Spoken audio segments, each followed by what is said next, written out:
En los albores del siglo XX, el futuro de la aviación está en manos de un puñado de visionarios y temerarios. En 1903, los hermanos estadounidenses Wilbur y Orville Wright realizan 4 vuelos de apenas una docena de metros en una playa de Carolina del Norte.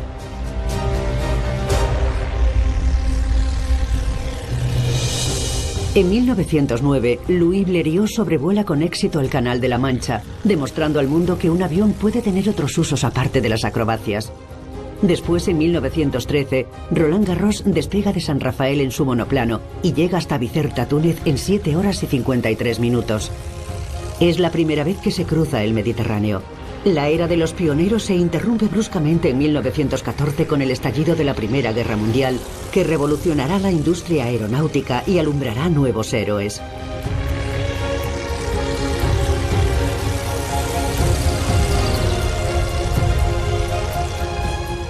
Ases del aire.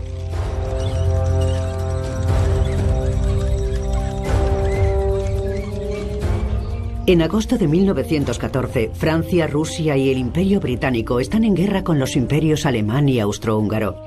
Alemania ha invadido Bélgica, Luxemburgo y el norte de Francia. La aviación militar prácticamente es inexistente en Francia, con apenas 130 aparatos en todo el país. La imagen de la aviación es un mosaico de colores, formas y tamaños. Los primeros aviones de guerra no son más que aviones civiles pintados con los colores del ejército. Alemania cuenta con 320 aparatos, de los cuales apenas la mitad son aptos para el vuelo. Los alemanes depositan su fe en los cepelines, capaces de recorrer miles de kilómetros y de transportar hasta 9 toneladas de bombas. Los insulares británicos pronto se percatan del potencial de la aviación militar y son los primeros en crear una fuerza aérea autónoma, el Real Cuerpo Aéreo. Desgraciadamente, solo cuentan con unos 40 aparatos. Las hazañas de los aviadores civiles entusiasman a los jóvenes y la guerra representa una oportunidad para numerosos aventureros que quieren convertirse en pilotos, y muchos están dispuestos a correr el riesgo.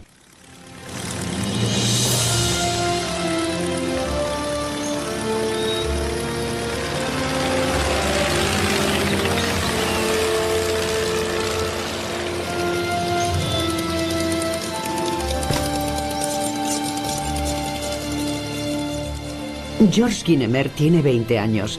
5 oficinas de reclutamiento le han declarado no apto para el ejército, pero eso no le amilana. Su padre intenta enrolarlo en la futura Fuerza Aérea.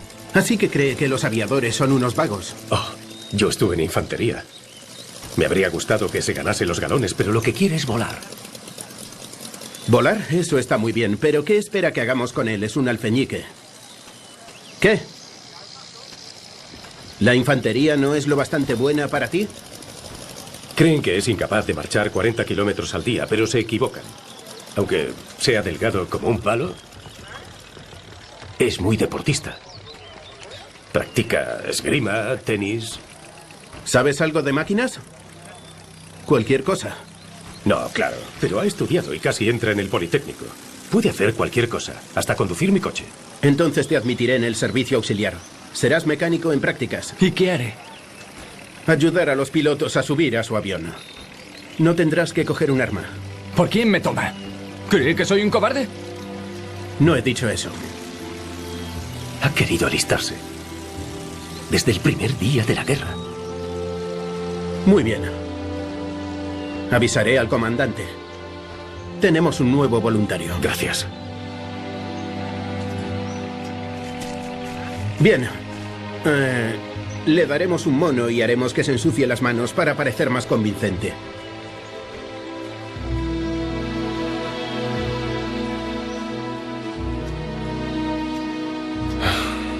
Bueno. Es un comienzo.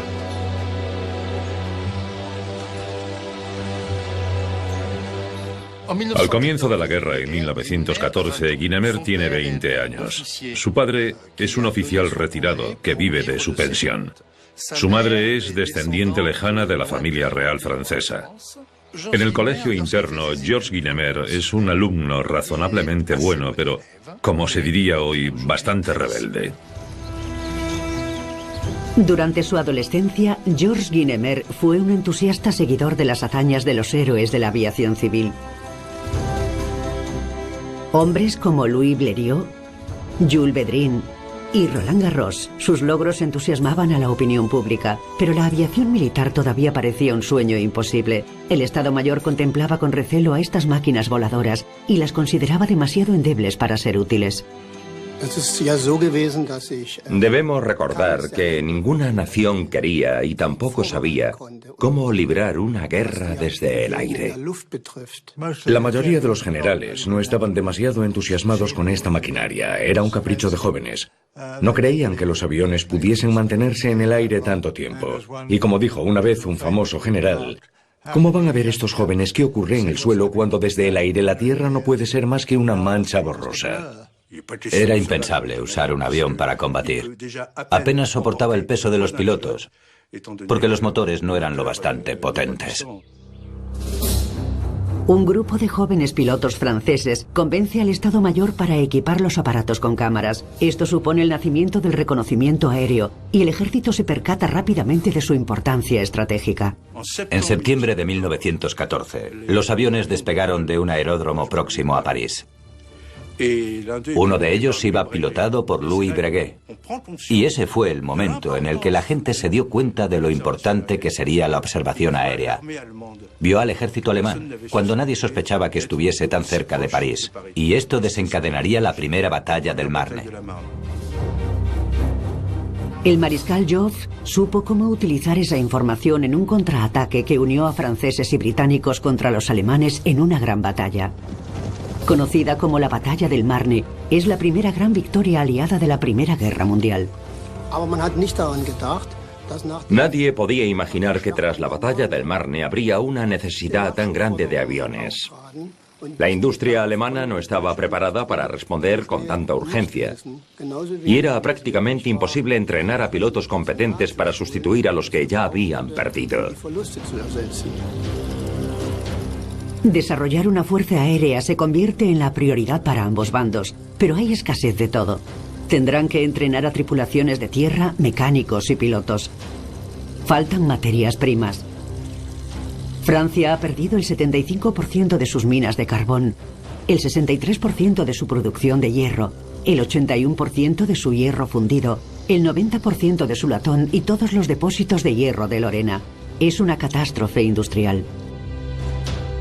El gobierno francés trabajará con los constructores y pagará precios desorbitados para hacerse con sus conocimientos técnicos frente a lo que sucede en Alemania, donde las fábricas son requisadas.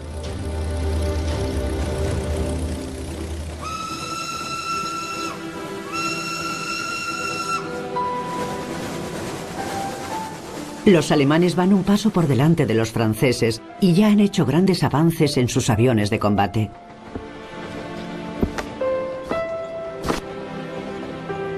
Discúlpeme, ¿no es usted el teniente Volke? Solo quería decirle que sus victorias volando con el Eindecker han sido extraordinarias. ¿Cuál es su secreto? Mi secreto es sencillo.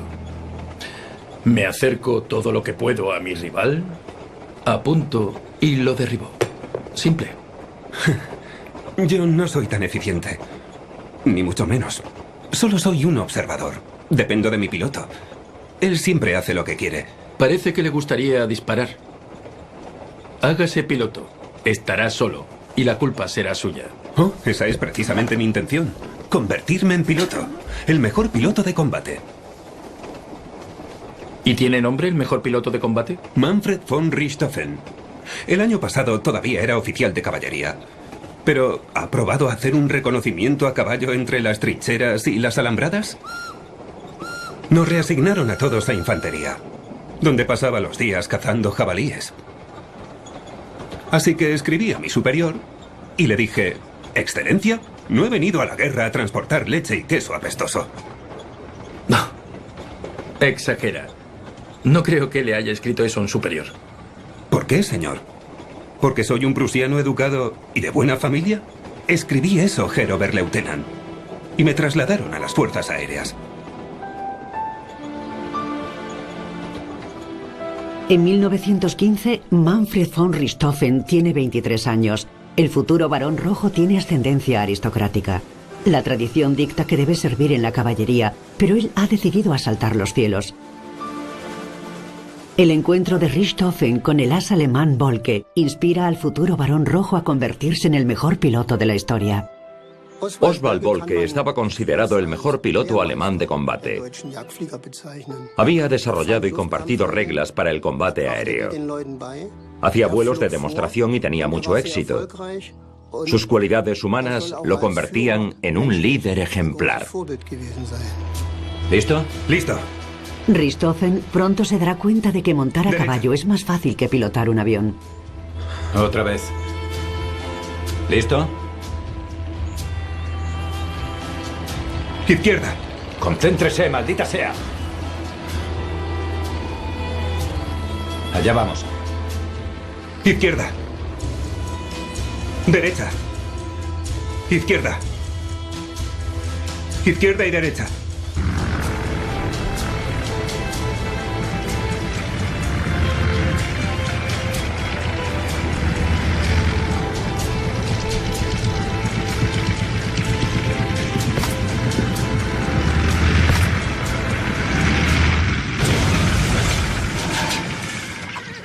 ¿Cuántos aviones va a destrozar nuestro aristócrata? Ojalá fuera observador. Nunca conseguirá el certificado. Sí, todavía no estamos a salvo. Brindemos por Richthofen.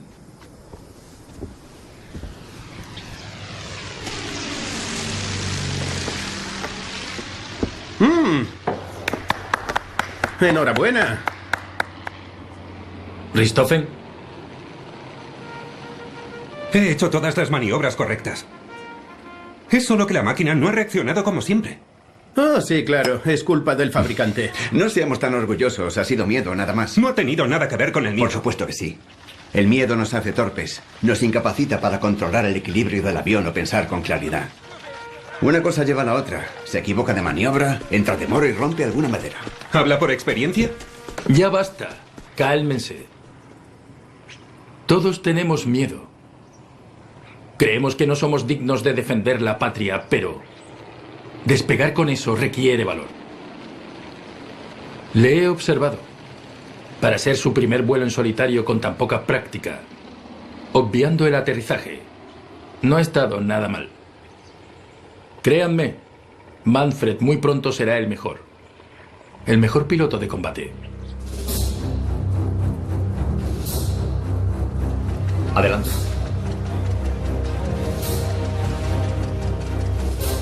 En el campamento francés, tras sus repetidas súplicas y maquinaciones, Guynemer recibe finalmente permiso para aprender a volar, gracias a la buena disposición del capitán Bernard Thierry, quien le añade a la lista de los aspirantes a piloto.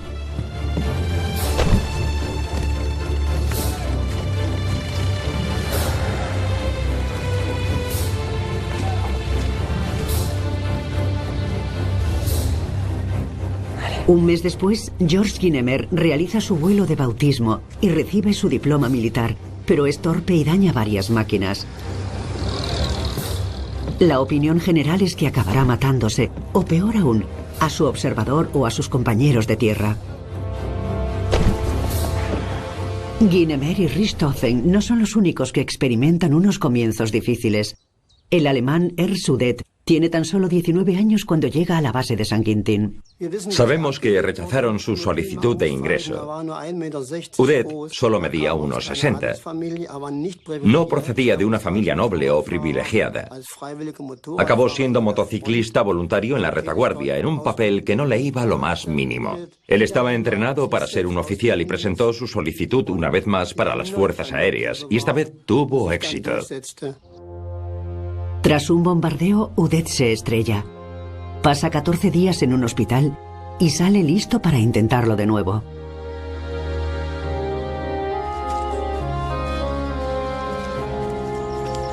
Cabo, no me diga que tiene la intención de volver a volar. Por supuesto que sí, capitán. Me he recuperado totalmente. ¿Pero habéis visto? Se cree que le van a dar otra oportunidad. Pero su temeridad le ha costado al país una máquina nueva excelente y casi mata a su observador. Me miraban como si hubiese cometido parricidio. Escuchen. El cabo Udet, declarado culpable de realizar maniobras temerarias. de poner en peligro la vida de su observador y de provocar la pérdida de una máquina que estaba en perfecto estado, será castigado. Estará arrestado 7 días.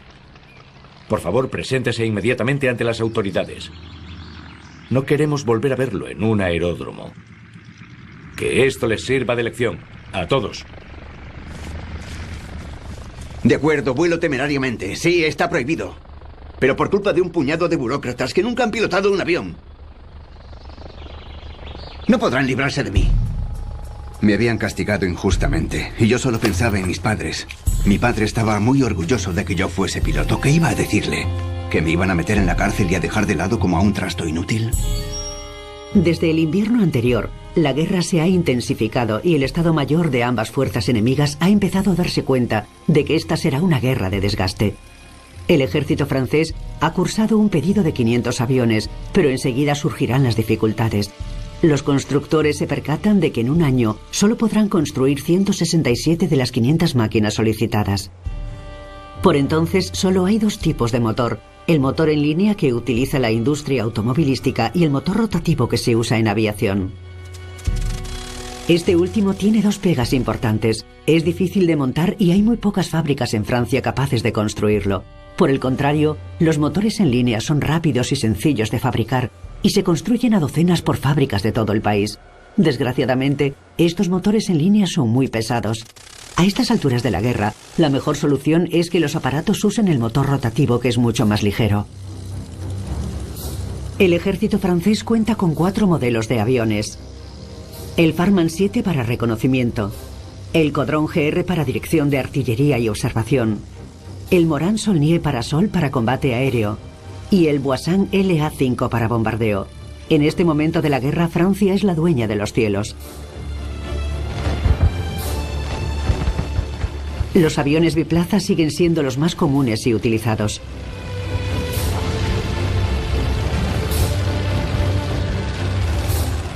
Si hay un piloto al que se le presume un futuro ilustre desde el primer día, es Paul René Fonck, natural de los Vosgos. Es un muchacho de clase trabajadora que no ha sido rechazado como otros, sino que ha sido llamado a servir a su país desde el principio de la guerra. Tiene 20 años. De orígenes humildes, ve en su alistamiento en el ejército una oportunidad de progresar y hacer carrera rápidamente. Y comienza, como todos los pilotos de la época, como observador. Fonck no es una persona excesivamente sociable, es bastante reservado. Yo diría que es bastante calculador y que su estilo de vida es muy ascético, lo que le distingue de muchos de sus compañeros. Es huérfano desde los 5 años y se ha educado en el espíritu de venganza de la guerra de 1870. Desde aquel primer vuelo, rápidamente me libré de todas mis aprensiones. Sabía que solo deseaba una cosa: demostrar mis nuevas habilidades y lograr mi primera victoria. Sin embargo, me vi confinado a misiones de reconocimiento. Volaba por la mañana y por la noche, a veces en el lado alsaciano, a veces en el lado francés. Regulaba el fuego de artillería sobre las baterías y trincheras enemigas. Pero en mi interior siempre guardaba la esperanza de que apareciese un avión enemigo en el horizonte para poder enfrentarme a él. Desde comienzos de 1915, la guerra se ha extendido geográficamente, inexorablemente, hacia los frentes orientales, antes de estabilizarse sin que ninguno de los 2 bandos se haya apuntado una victoria significativa. En Francia, como en Alemania, la industria aeronáutica ha avanzado rápidamente. Armar los aviones se ha convertido en el foco de sus investigaciones y pruebas. En los primeros días de la guerra, las armas que llevaban no estaban adaptadas en absoluto a la misión del aparato. Los pilotos llevaban cualquier cosa para defenderse: rifles, pistolas e incluso ladrillos que arrojaban a sus oponentes. Pero no había armas estipuladas. Fundamentalmente lanzaban fléchettes, unos dardos de acero que parecían lápices. Los lanzaban en grupos de 100 o 500. El sonido sibilante que hacen es extraordinario y da miedo. Dicen que pueden atravesar a un jinete y su caballo. Pero dicho eso, son ineficaces, aunque muy peligrosos. Pero el efecto es más psicológico que otra cosa. Pronto resulta evidente que el armamento debería ir fijado al aparato, apuntando en la dirección de vuelo para obtener la máxima eficiencia. Pero la hélice es un problema. Roland Garros prueba un nuevo prototipo que incorpora un rifle automático fijado en la parte delantera y chapa con placas metálicas en la parte posterior de la hélice para protegerla de las balas que pudiesen impactar contra ella. Esta posibilidad de disparar hacia adelante resulta ser un arma terrible. Roland Garros derriba a 3 enemigos en 2 semanas. Son las primeras victorias conseguidas por un piloto que vuela en solitario a los mandos de un avión monoplaza. Se convierte en un héroe de guerra. Pero Garros, tras su última victoria, se ve obligado a realizar un aterrizaje de emergencia y su avión es capturado por los alemanes a pesar de que él intenta prenderle fuego.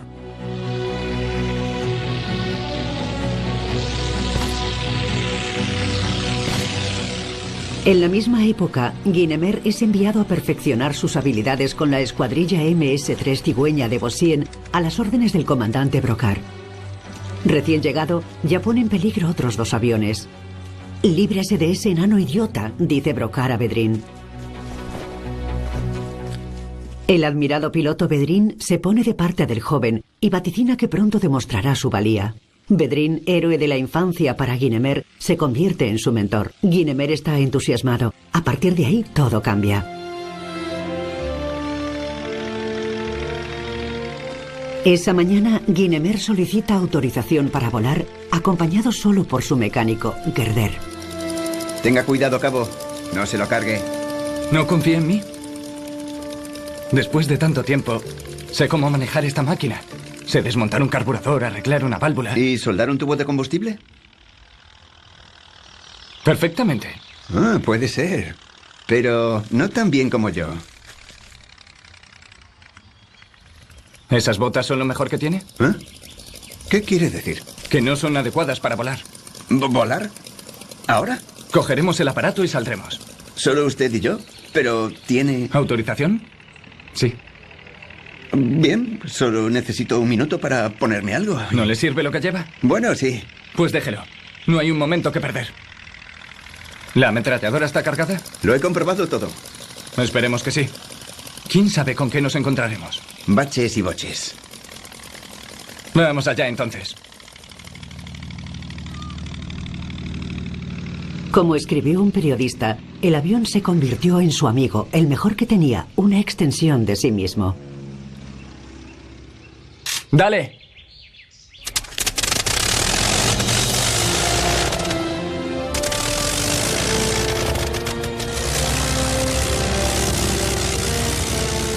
Este juguete le permite elevarse de la tierra. El cielo es un nuevo mundo, un mundo perfecto.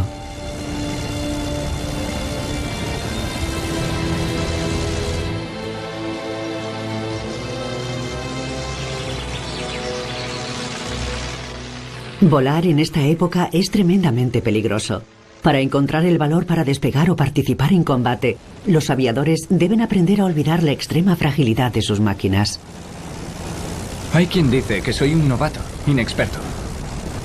Pero yo les demostraré que soy de fiar.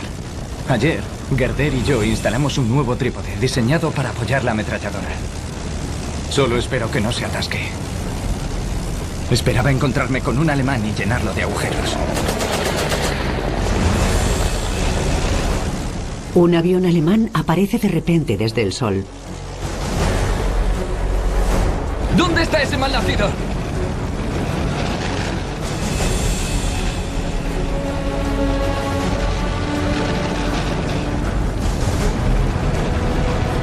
¡Ahí hay otro!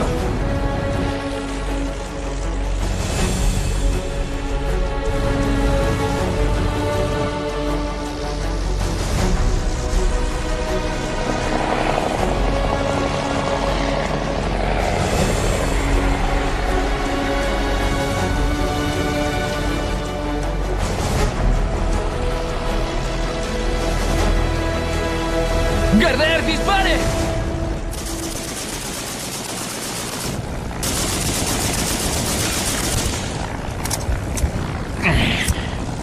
¡Se ha atascado!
Primera batalla, primera victoria y primera medalla militar para Guynemer, que empezará a ser conocido como el Niño de Hierro. Su mecánico también será condecorado. Estos son los jóvenes que ganarán la guerra por nosotros, grita su oficial.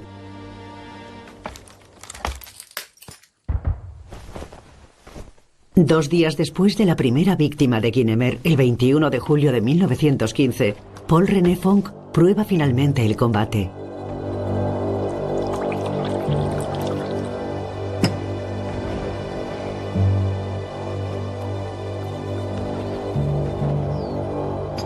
Pero su rival logra escapar. Su primer derribo tendrá que esperar. Poco se imagina que su éxito tardará en llegar.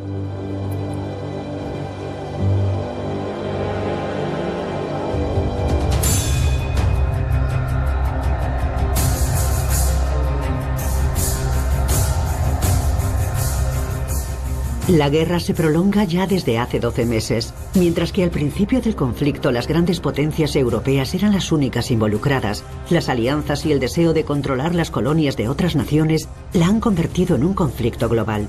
Turquía ha puesto sus miras en el canal de Suez. Los británicos defienden sus intereses en Mesopotamia. Bulgaria y Albania están involucradas en el conflicto de Serbia. Los rusos atacan Hungría, mientras que los italianos atacan a los austríacos en Isonzo. En el suroeste de África, Alemania es atacada por las tropas sudafricanas y de Rodesia. Puede que el cielo solo sea un teatro de operaciones secundario, pero Francia y Alemania necesitan desesperadamente aviadores. El cabo Udet es requerido para una misión de bombardeo sobre Belfort. Él creía que su prohibición de volar era definitiva, pero le solicitan que regrese al servicio activo.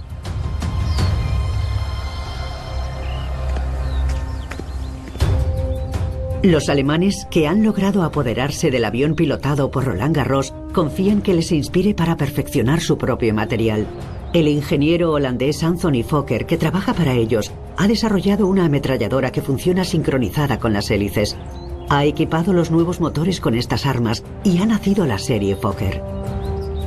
Se convertirá en la peor pesadilla de los aliados. Los pilotos alemanes por fin podrán vengar su derrota en el Marne.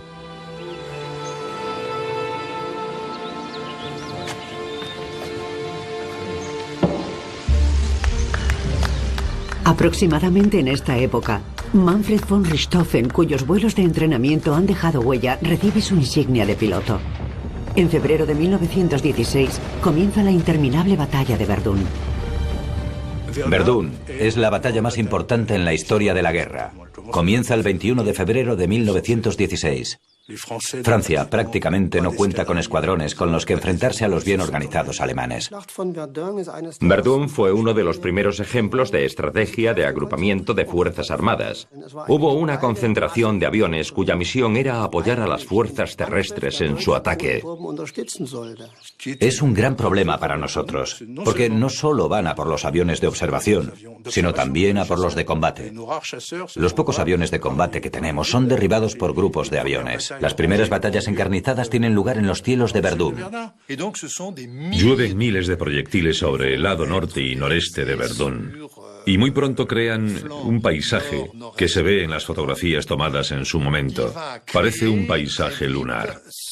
No había forma de orientarse. De hecho, la infantería se desorientó. Y esa pérdida de orientación no es solo un problema para la infantería, sino también para los aviadores. Porque cada pocas horas el paisaje destrozado cambia, de modo que los pilotos ya no podían fiarse de la información que habían recibido de antemano.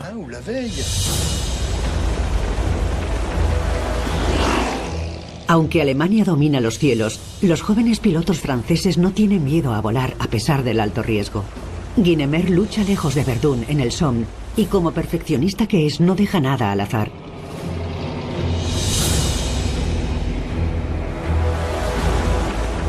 Mejora su estilo y técnica, que consiste en lanzarse desde la dirección del sol, y empieza a acumular victorias. Tras los controles de su máquina se encuentra un alma torturada, que una vez había abofeteado a un profesor que se refirió a él como el niño más pequeño de la clase.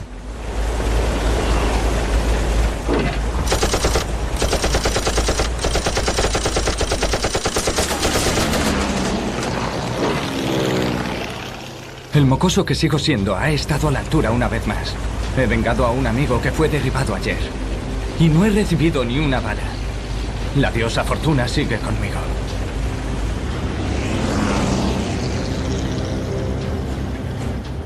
Es increíble. Volando a más de 100 kilómetros por hora. ¿Se imaginan al piloto sujetando la palanca con las rodillas, levantándose, retirando el cargador vacío, cambiándolo por uno nuevo y recuperando el control? Mientras hace eso, obviamente está a merced de su oponente, así que normalmente se aleja de la zona de combate para realizar esta maniobra.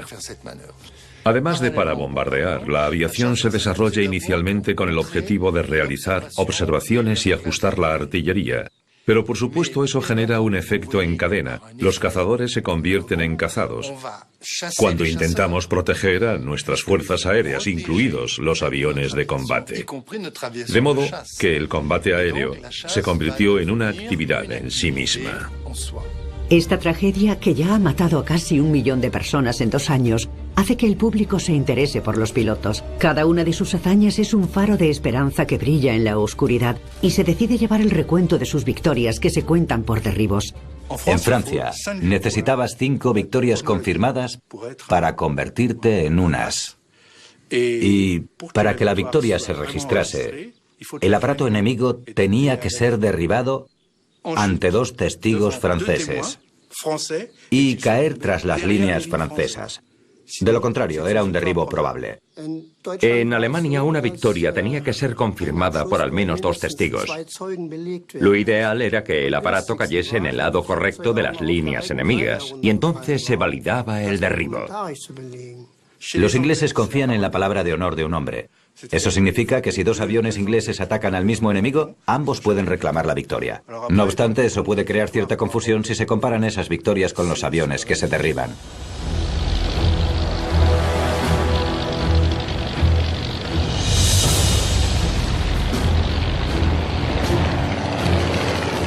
Un avión de reconocimiento francés, escoltado por 4 aparatos, está a punto de vivir un encuentro trágico y de descubrir el último avión de combate alemán.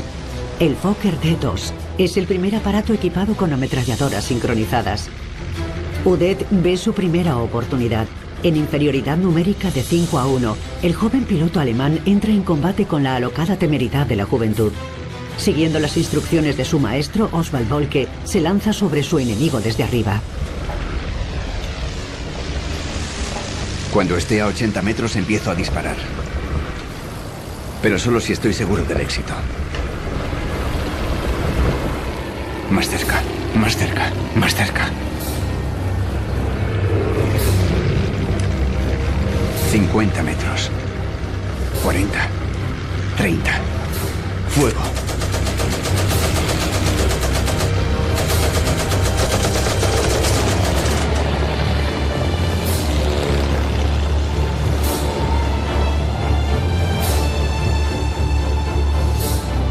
En ese momento no siento que los que mueren sean hombres.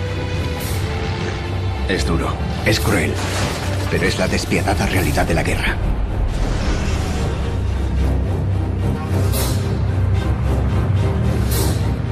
El 18 de marzo de 1916, Air Sudet se anota finalmente su primera victoria confirmada.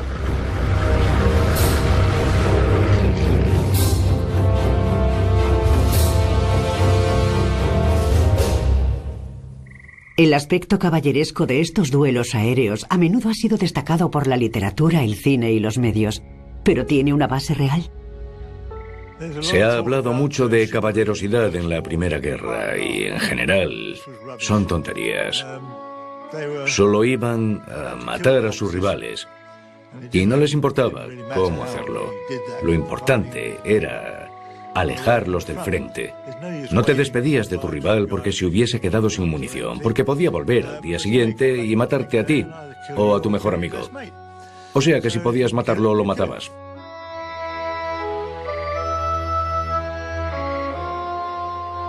Hoy, Fong registra por fin su primera victoria oficial, 2 años después de su primer vuelo. 2 aparatos. 2 Ramblers venían hacia mí. Yo solo pensaba en todos los hombres que nos observaban desde las trincheras. No podía decepcionarlos. Pero no podía hacer nada estúpido, mi avión era inferior. Así que elegí al más asustado, al que tenía más pánico. Y volé hacia él. Quería obligarlos a aterrizar en nuestras líneas. Giramos, nos inclinamos hacia un lado y otro, y nos precipitamos 4000 metros hasta que los obligué por fin a aterrizar en un campo. Aquellos 2 Krauts no pudieron aguantar más y se rindieron. Matar o morir. Cada vez son más los pilotos a los que mueve el odio. Entre ellos se encuentra el piloto británico Edward Manock. Nacido en Irlanda, Manock creció en un típico barrio pobre de la Inglaterra victoriana. Al comienzo de la guerra, mientras trabajaba de ingeniero telefónico en Turquía, cae prisionero. Su salud se deteriora durante su cautiverio y los turcos, aliados de los alemanes, deciden que aquel hombre enfermo, que está prácticamente medio ciego debido a una enfermedad sufrida en la infancia, no sirve para el ejército. Cuando lo envían a casa, no se imaginan que están liberando al futuro héroe de los cielos. Segundo teniente Manock, señor, me han enviado... Descanse. Muy bien, desvístase de cintura para arriba. Decidido a convertirse en piloto, sabe que la pésima visión de su ojo izquierdo es un hándicap que tendrá que superar.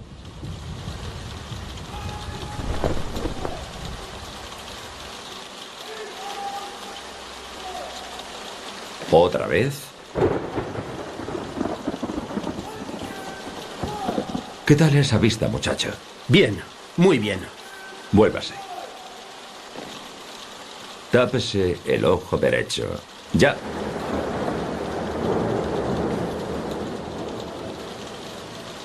El derecho, he dicho. Lea esta línea. MRTVFUNCOXT. La última T en realidad era una D. Pero bueno, perfecto, puede vestirse. Necesitamos hombres como usted. El 14 de agosto de 1916, Edward Manock es admitido en la Escuela de Aviación Militar de Reading. En 1916 es el año en el que las fuerzas aéreas británicas demuestran su valía gracias a sus pilotos y sus nuevos escuadrones. El aviador William Leaf Robinson muestra el camino al volar a una altura de más de 3.400 metros y atacar a un dirigible provocando una explosión que se verá a 150 kilómetros de distancia. El otoño de 1916 marca el comienzo de la capacidad de los pilotos ingleses de defender su país. En determinados momentos, los aliados cuentan con la ventaja tecnológica y en otros, los alemanes presumen de superioridad aérea. Los respectivos ases de cada nación se cubren de gloria. Los ases se convierten en mitos en cierto sentido, y muchos de ellos, cuando caminan por la calle, por ejemplo, cuando están de permiso, son reconocidos y despiertan admiración.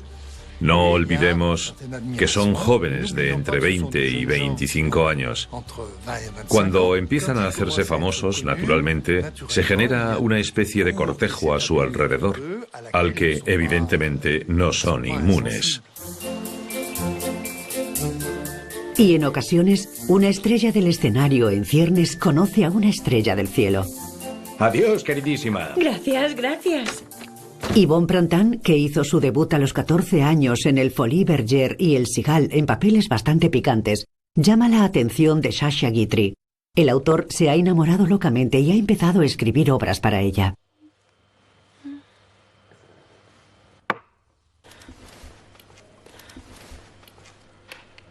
Por favor, discúlpeme, me han dicho que podía... ¿Esperarme? Esperaba que lo hiciese. Cuando me dijeron que el teniente Guanimer estaba en el teatro... Bueno, dígame, ¿qué le ha parecido la obra? Me ha gustado mucho. Usted y Sasha juntos... ¿Bombón y yo? Solo es teatro, solo soy su amante en el escenario nada más. Me he dejado llevar, perdóneme. No todos los días viene a verme las de ases y me visita en mi camerino. ¿As de ases? Por favor, llámeme George. Pero usted es un héroe. Cada una de sus 35 victorias es como una nueva victoria en el mar. ¿No fue Martin quien escribió eso? La Legión de Honor, la Cruz de Guerra. No se avergüence. No lo sé.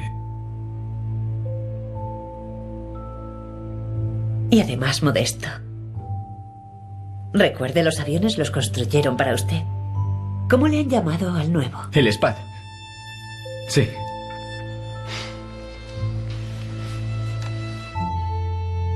Pero olvidemos todo eso.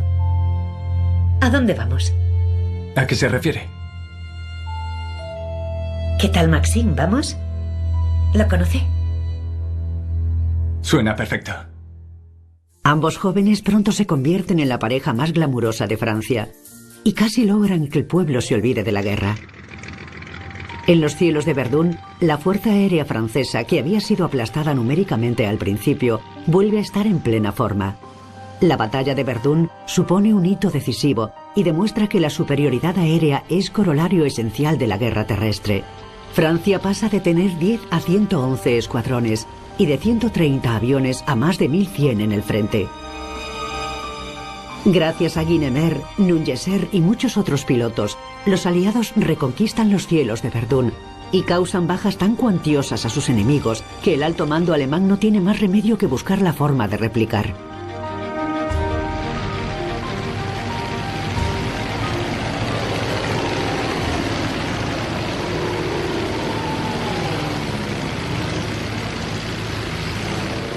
El Jasta II, la escuadrilla comandada por Oswald Boelcke, acaba de despegar para su quinta misión del día. Su objetivo es atacar a los aviones de reconocimiento británicos que han identificado en las proximidades del frente.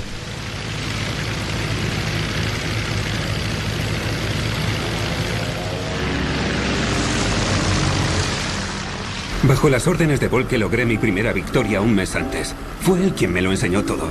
Todo lo que él decía era sagrado. Y en cada enfrentamiento yo sigo escrupulosamente sus indicaciones.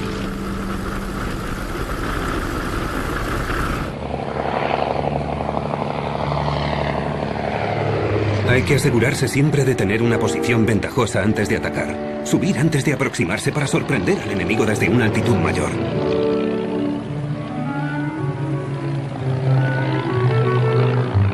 Descender rápidamente desde atrás a la hora de atacar.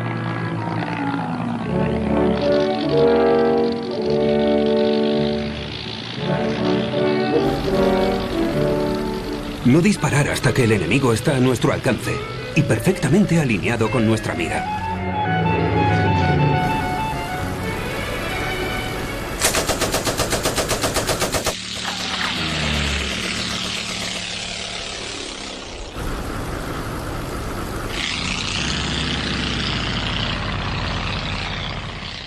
Si creemos que nuestro rival ha sido alcanzado, lo seguiremos hasta el suelo para asegurar su destrucción total.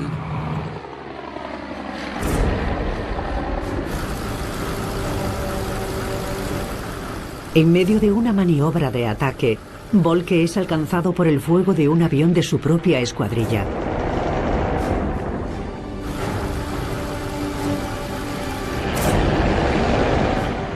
Inmediatamente, Richthofen abandona a su objetivo y comienza a volar alrededor de su líder, siguiendo con ansiedad sus esfuerzos para salvar su avión dañado.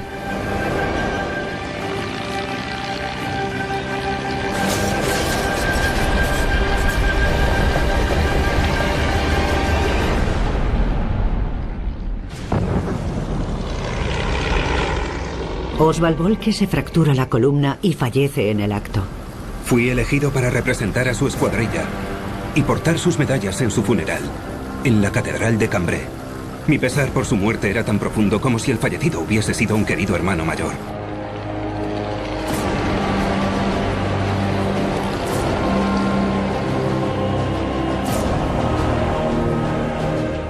Furioso y con espíritu de venganza, Richthofen se apunta 2 derribos más que la prensa propagandística no tarda en destacar. Tiene una costumbre: en cuanto derriba un avión, aterriza rápidamente para subirse a un coche e ir a examinar los daños que ha causado. Como un cazador, utiliza un cuchillo para recortar un trozo de la lona de la cola del aparato y enviárselo a su madre, que colgará el trofeo en la pared de su dormitorio. Pero en el Somme, en Verdún, en el este de Francia, el combate aéreo también empieza a dejar su huella en la guerra. Estos caballeros del cielo disfrutan de un prestigio mucho mayor que el resto de los soldados, cuya misión diaria consiste en arrastrarse por el barro de las trincheras. Cada día, en la suma de todos los frentes, 5.000 soldados encuentran la muerte. La matanza de los 2 primeros años de guerra alcanza una magnitud nunca vista a comienzos del siglo XX.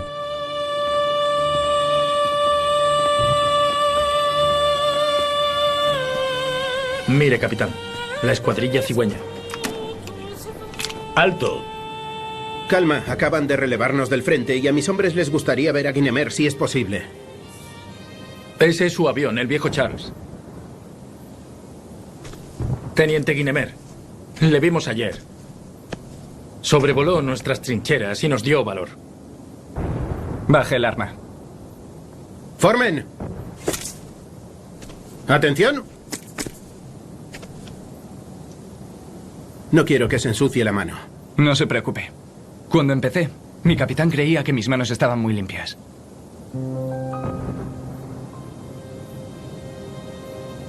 Es usted un dios para nosotros. Un dios que solo mide 1,70 m. Con usted nos sentimos protegidos, no abandonados. El día que no vemos un avión, somos como niños a los que no han dado postre. Hacemos lo que podemos para detener a los boches, para descubrir sus ametralladoras y decirles si han sido destruidas. Soldados en el aire y en tierra, de la mano, como hermanos de armas. La batalla del Somme causó más de 1 millón de bajas. La batalla de Verdún se cobró más de 700.000 vidas en 10 meses. Las condiciones que soportaban los soldados eran inhumanas. Para los soldados franceses eran un reconstituyente. Los soldados los elogiaban porque les ayudaban en el combate. Ellos lo veían así. Cuando un avión que llevaba su emblema ganaba una batalla, los soldados lo celebraban con algarabía.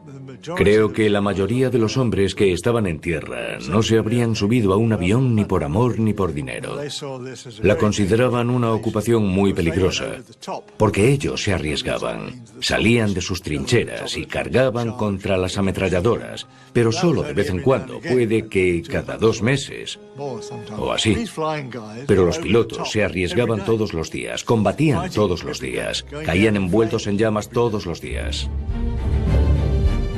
Idolatrados y considerados semidioses, los aviadores en realidad no eran más que simples mortales terriblemente expuestos.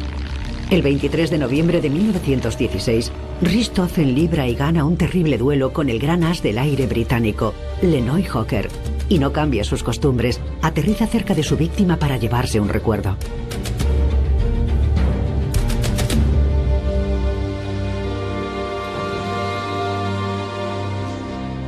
Querida madre, mi combate con este inglés ha sido el más temible de todos los que he librado.